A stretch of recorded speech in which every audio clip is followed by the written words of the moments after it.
wanted to get involved with the Library Society, and that when she was practicing law in London, she had organized a lunch series to get people away from their desks just for an hour, but to think about something other than calling that client back. And would I be interested in having a program like that at the Library Society? Yes! And she organized it. She was spectacular in getting sponsors, in getting Black Bean to reduce their rates so that we've got these wonderful lunches. She really did it all, and she is very sorry that she couldn't be here. I will say it is also appropriate that I do get to make the introduction, because the only input that I had in the program was, I think Alex Mack would be good. Now, I can't take all the credit, because I've known Alex since she was a little under 2. She's still 1. She and our youngest son are a month apart and grew up across the street from each other and have known each other their whole lives. I wish that I had had the technical ability to slip a slide into her PowerPoint, because she actually began her fashion statements long ago, and I have a picture of her dressed as She-Ra to prove that. Anyway, but one of the first things I tried to do when I got this job 18 months ago was to rebuild the membership and appeal to a younger demographic. And our son, Will, said, "You know, Mommy, people in Charleston have no clue how successful Alex Mack is." I said, "Well, no, I think they do." He said, "No. She goes to a party in New York. It's a big deal." I said, "You know, we all grew up together downtown, you know, first Scott's kindergarten, and then the big school, and then Porter Academy. And people, she's gone off, you know, to New York, and people are not really aware of how incredibly successful she's been." And I thought, yes, she'd be a perfect speaker. She would obviously bring in a younger demographic, as we see, but she's so talented, she's obviously attracted an older crowd. I will say that I also, for the first time, thought about what I was going to wear today. Unfortunately, I'm never going to be the fashion statement that Alex is. Alex grew up here in Charleston, went to Vanderbilt, where she was an English major. She then went on and became the assistant managing editor of Domino magazine, and from there went on to become managing editor of Interview magazine at a very young age. And from there, she was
The magazine has a small circulation of about 230,000, and the fashion spreads are often very risque.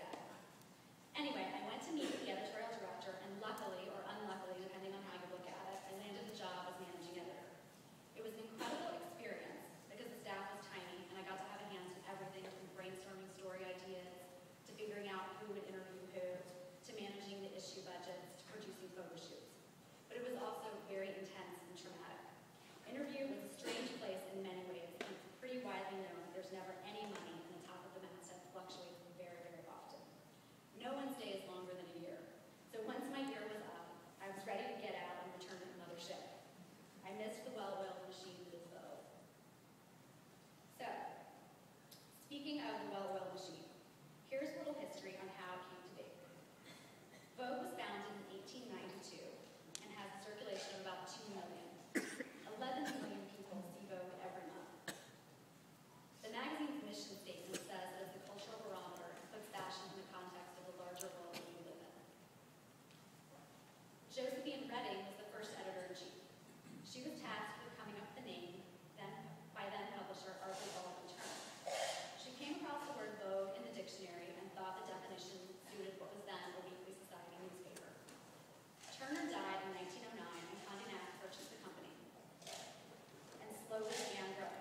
feature called 5 Days, 5 Looks, 1 Girl, where a girl in the office will showcase what she wore to the office that week.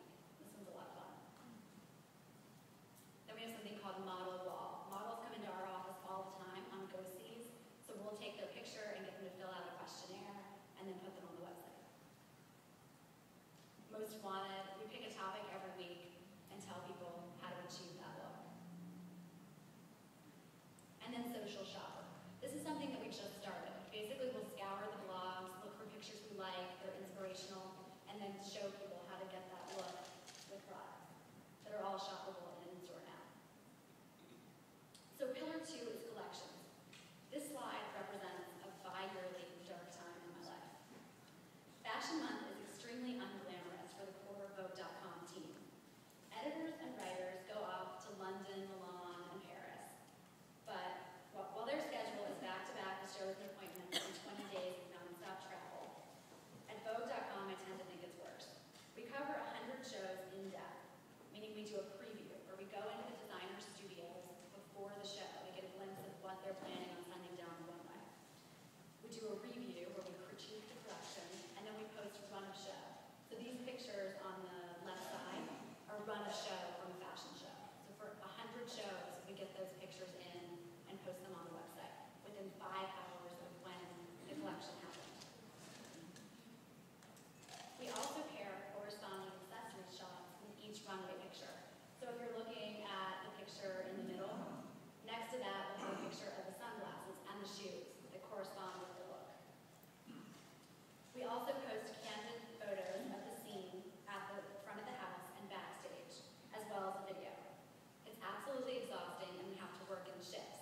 Because the shows are abroad, they're happening at all hours of the night for us, and so we have shifts that run from 8 a.m. to 10 o'clock at night, and then 10 o'clock at night to 5 in the morning, and we start over again for about a month. So it's pretty grueling. When we launched the website, everyone thought it would be a great idea to go live the day before Fashion's Night Out and collection started, so that we could come out with a bang. While the strategy worked, I've never been more tired in my life. Launching the site alone was grueling, but pairing that with Fashion's Night Out and collections was on another level. Now we've done collections twice, and we get better at it every time. That being said, the next one is in September, and the sheer mention of it now completely unnerves me.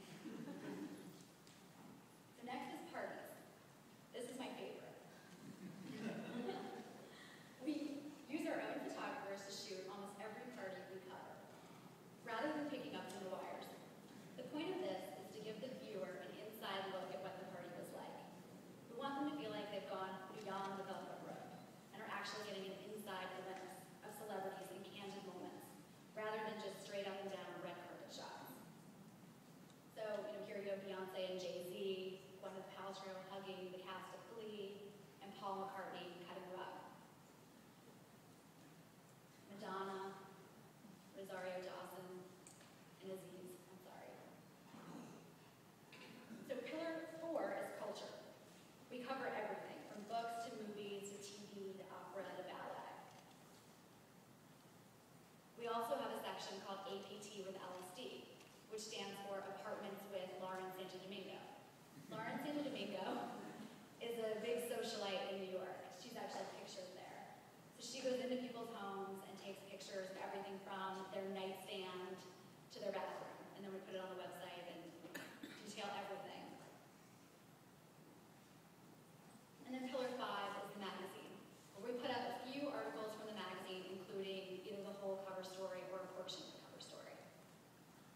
So this month it's Penelope Cruz, which will be on the newsstands next week and actually has Charleston in the issue. So that's exciting. It's the escapist issue.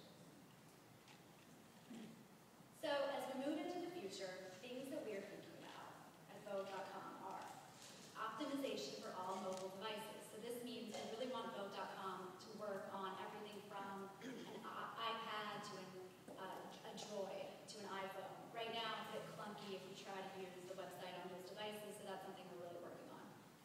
We're also trying to improve user intuitiveness. When my mom goes to the site, she often complains that she doesn't know where to go. So we're trying to get rid of that problem. We want to make sure that navigation is easy and that it's fluid and that it makes sense and it's clear. We're also expanding our collections coverage. Every year we add a few more to the list that we cover. So right now we're at about 100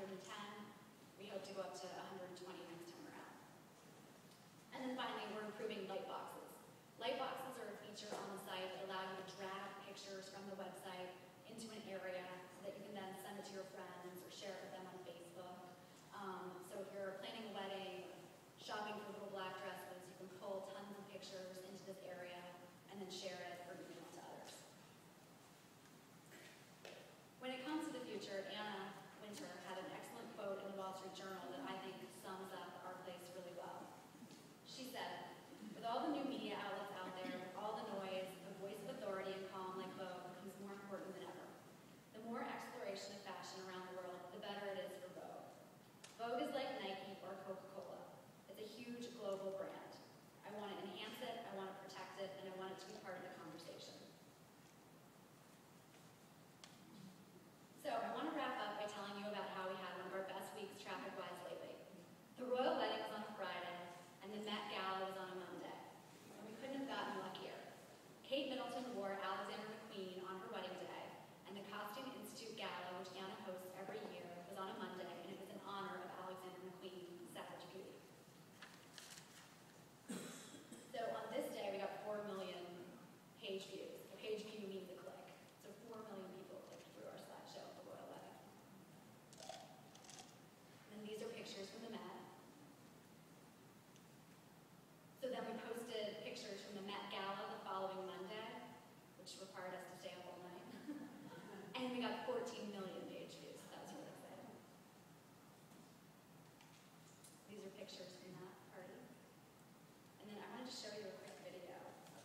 special edition, the Met, which is it's just tons of slides. So we put them all up, and it's great because people will click through the whole thing, and then we get all of those clicks.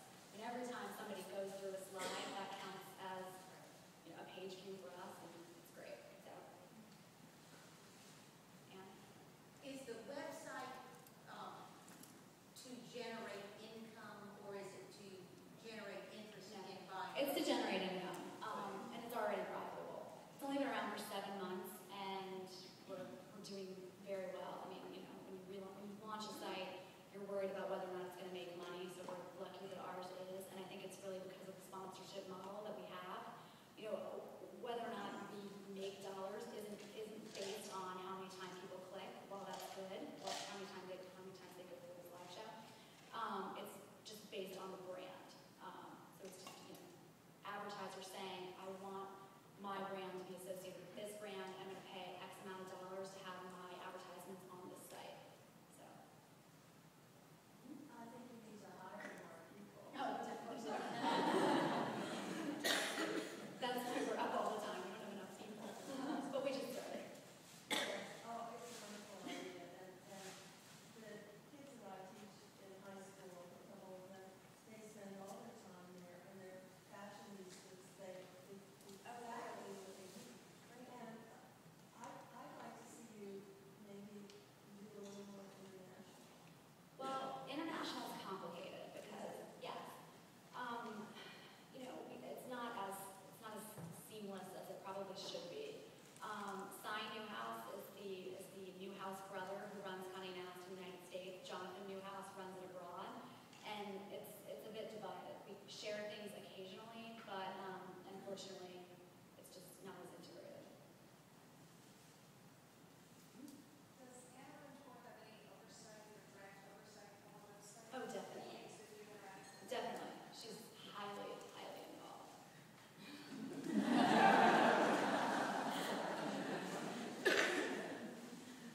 How many hours a night does she sleep, or does she not? She maintains an incredible schedule. She wakes up at 5 and is playing tennis by 5:45 and is in the office by 8:30 and then leaves at around 4:30 or 5. She is cannot wake up that early. Is there one thing that you could identify that people you at Charleston today or Portugal or Vanderbilt that you think helped you the most for what you do now? I think I had incredible English teachers at every stage. At Charleston Day, at Portugal, and at Vanderbilt. I was an English major at Vanderbilt. And I adored all of my English teachers. I think they were amazing. I mean, from Mrs. Brett, who taught me how to write in cursive, which I think is a lost art, to Dr. Slayton at Portugal. Everybody was wonderful, so I think that's it. Do you get to still write, or? Oh, yes, I write all the time.